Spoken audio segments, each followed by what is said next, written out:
तर आलेला आहे फायनल वोटिंग ट्रेंड. घरातून बाहेर जाण्यासाठी 7 लोक नॉमिनेट आहेत आणि नंबर 7 वरती आहे ससा, ससा दिसतो कसा, ज्याला गेम अजिबात कळत नाही आणि पब्लिकने सुद्धा त्याला सपोर्ट केला नाहीये. सगळ्यात कमी वोट संस्कृती साळुंकेला पडलेले आहेत. त्यामुळे नंबर 7 वरती आहे. त्यानंतर नंबर 6 वरती आहे रेवा कोरसे. रेवा कोरसेचं तर काही वेगळाच गेम चालू आहे.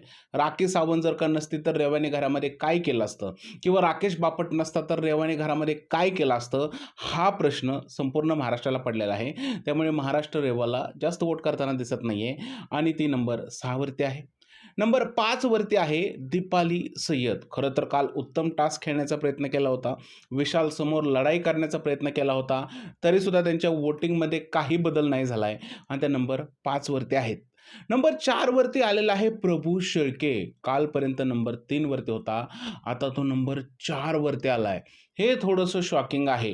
प्रभूला लोकं जास्त हेट करताना दिसत आहेत आणि तो नंबर 4 वरती आलेला आहे. नंबर 3 वरती आहे सागर कारंडे. काल रात्री जो सागरने टास्क खेळला, त्या टास्कमुळे त्याला फायदा झालेला दिसतोय आणि तो नंबर 3 वरती आलेला आहे. त्याचबरोबर नंबर 2 वरती आहे विशाल कोटियान. विशाल कोटियान बिग बॉसच्या घरातला मास्टर माइंड म्हटलं तरी चालेल. चांगला गेम खेळतोय, त्यामुळे लोकंसुद्धा त्याला सपोर्ट करतात आणि तो नंबर 2 वरती आहे. आणि नंबर 1 वरती आहे राकेश बापट.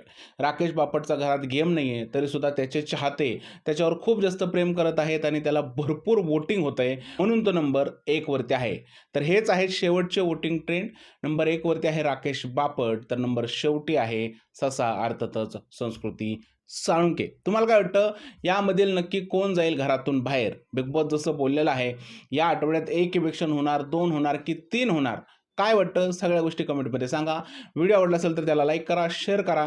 चॅनलला सबस्क्राईब करायला विसरू नका. भेटूया पुढच्या व्हिडिओमध्ये. तोपर्यंत जय हिंद, जय महाराष्ट्र आणि भारत माता की जय.